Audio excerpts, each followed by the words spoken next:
तो दस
साहब, 20 रुपए श्री हीरालाल जी दोगाया कसरत पाठ पर, 10 रुपए श्री किशन जी वर्मा राठकोट, 10 रुपए श्री गुड्डू जी वर्मा, 10 रुपए श्री गोविंद जी वर्मा, 100 रुपए श्री तुकाराम जी दोगाया, 51 रुपए श्री देवराम जी दोगाया, 10 रुपए श्री टीकाराम जी वर्मा, 20 रुपए श्री जगदीश जी पटेल, 10 रुपए श्री परशुराम जी दोगाया, 51 रुपए श्री नरेंद्र जी चौधरी बीतनगर, 10 रुपए श्री सीताराम जी दोगाया रामपाट पर, 20 रुपए श्री लेखराम जी दोगाया राम जन्म पर, 100 रुपए श्री हरिकरण जी दोगाया, 100 रुपए श्री भगत राम जी चोपड़ा, 51 रुपए श्री आनंद राम जी मोदाती नन्हे डांसर को दिए जाते हैं, 60 रुपए श्री ईश्वर जी दोगाया, 51 रुपए श्री गणा जी दोगाया, 100 रुपए श्री हरिओम जी दुर्गा बड़गावानी,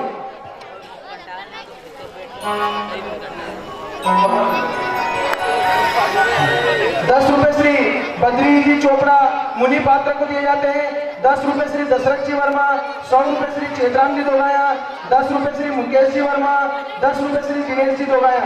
भगवान इन दानदाताओं की मनोकामना पूर्ण करे।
धरई नाम जो मुनि गुण राखा, करी पूजा भूपति सभा का। हे गुरुदेव, अब आप इन चारों बालकों का इनके गुणों के अनुसार नामकरण संस्कार पूर्ण कीजिए। तो जो आनंद सिंधु सुख राशि और शिखरत त्रैलोक सुपासी। हे राजन, यह आनंद के सागर एवं सुख संपत्ति देने वाले एवं त्रिलोक सुख होता है, इनका नाम राम है। ठीक है गुरुदेव। तो विश्व भरण पोषण कर जोई, ताकर नाम भरत यश होई। हे राजन, यह सारे संसार का भरण पोषण करने वाले हैं, इनका नाम भरत होगा। तू जाके सुमिरन तेरे पुनासा, नाम शत्रुघ्न वेद प्रकाशा। हे राजा, कहिए गुरुदेव। जिनका नाम स्मरने मात्र से ही शत्रु का नाश हो जाता है, इनका नाम शत्रुघ्न होगा। तो लक्ष्मण दाम राम प्रिया,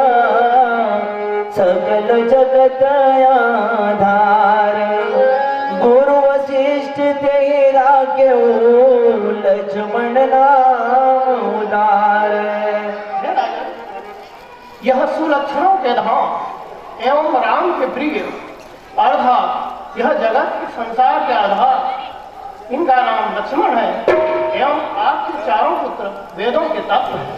ठीक है गुरुदेव। धरे नाम गुरु हृदय विचारे, वेद तत्व नभ सब सुत जाने।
ओम नमः शिवाय। ए भैया सुनाओ, बोलो भैया। ओम नमः शिवाय। तुम कुछ भूल रहे हो, मैं क्या बताऊं?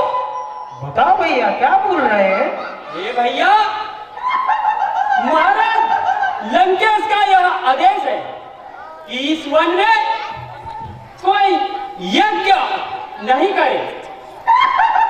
यह उनका आदेश है क्योंकि यह 100 योजन की बॉर्डर रक्षा के लिए हमें दी है, इसलिए मुझे कुछ धुआं सा दिख रहा है और कोई मुनि की आवाज आ रही है, इसलिए चलो अपन देखते हैं। हाँ भैया, मुझे भी कोई आवाज आ रही है।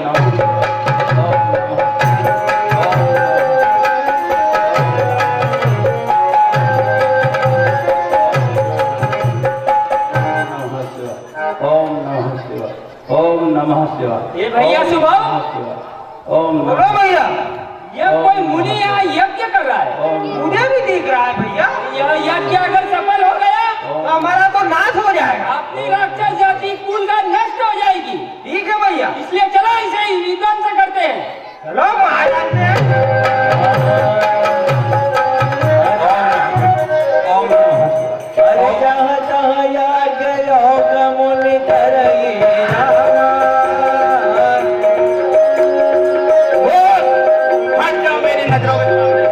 लगता है तुम्हारी मृत्यु निकट आ गई है।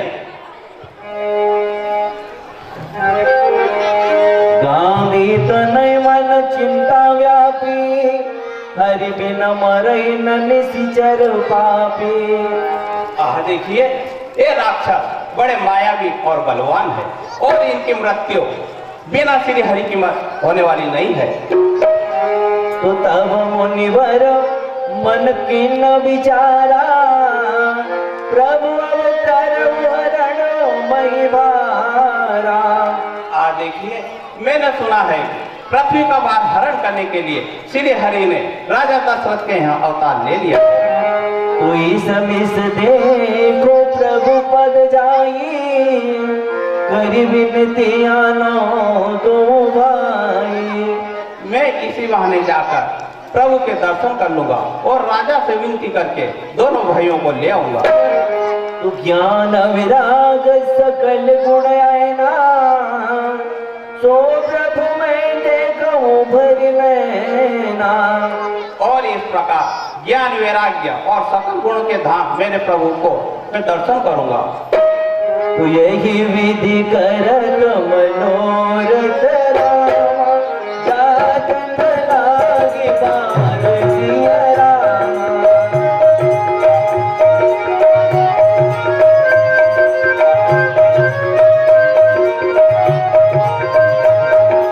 यही विधि करत मनोरथ रामा, जातन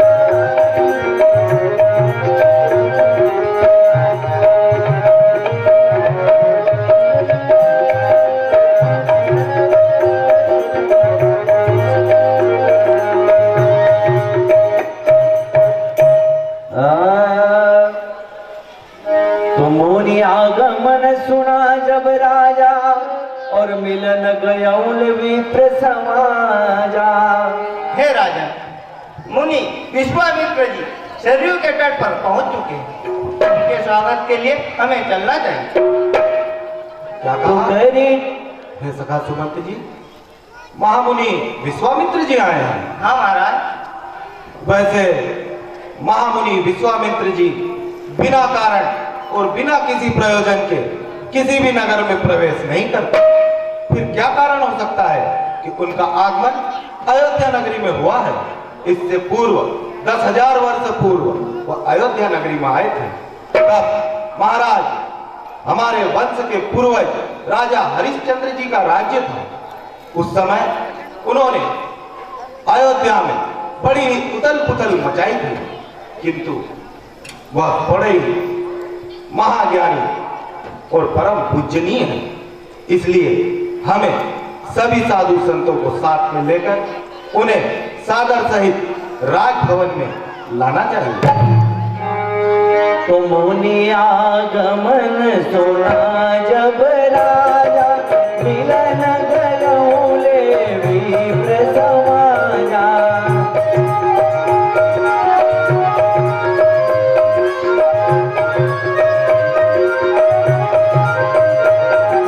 करी दंडवत मुनि धनवानी दया धन बेटा रे।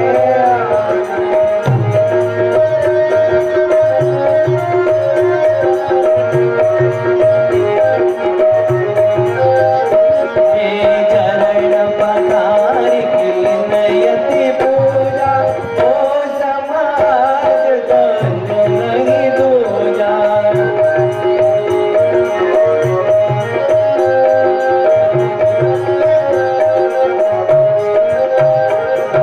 विविध वादी भोज विराजिए गुरुदेव, विराजिए।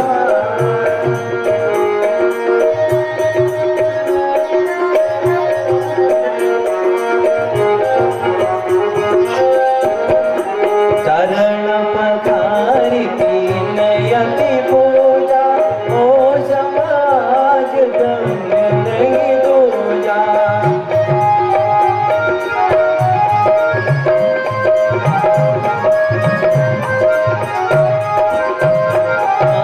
महाराज आपका कल्याण हो।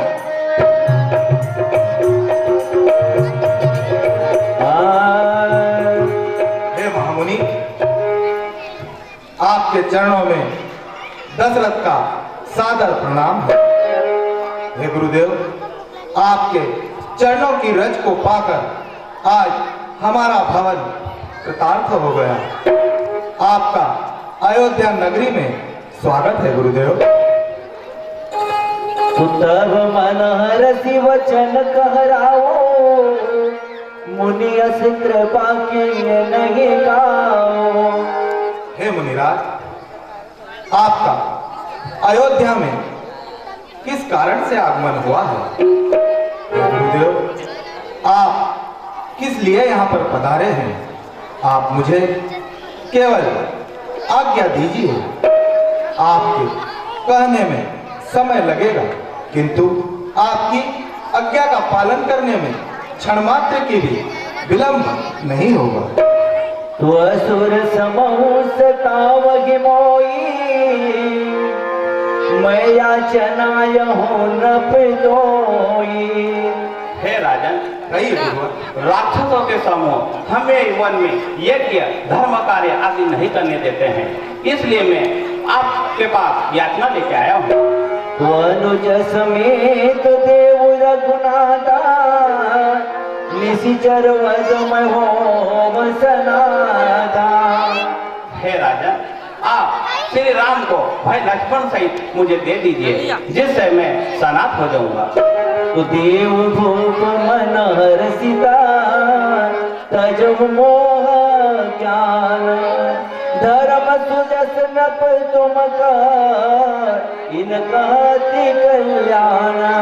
हे राजा, आप प्रसन्न मन से मुझे उन्हें दे दीजिए, जिससे उनका भी कल्याण होगा और आपका यह तीनों लोकों में फैलेगा।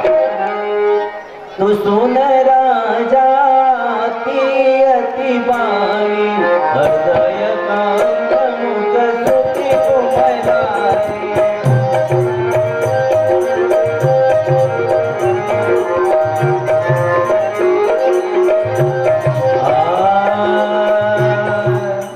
तो चौथे पन पायो सुत चारी, विप्र वचन नहीं कया हो बिचारी। हे गुरुवर, इस अभागे दशरथ ने चौथे पन में 4 पुत्रों को प्राप्त किया। आपने कुछ भी विचार कर नहीं मांगा। हे गुरुदेव, यदि आज आप मुझसे गोधन मांग लेते तो मैं सारी अयोध्या की गौशालाओं को आपके लिए खोल देता। यदि आप मेरे राज्य की जितनी भी सीमाएं हैं उन सीमाओं तक की यदि आप मुझसे भूमि मांग लेते तो मैं क्षण मात्र का भी विलंब किए बिना आपको वह दे देता। यदि आज आप मुझसे सोना, चांदी, हीरे, धन कुछ भी मांग लेते तो मैं अयोध्या को, सारे राजकोषों को खोल देता। किंतु आपने मांगा भी तो क्या? हे गुरुवर, आप राम को मांग रहे हैं। वैसे तो मुझे मेरे चारों पुत्र प्रिय हैं,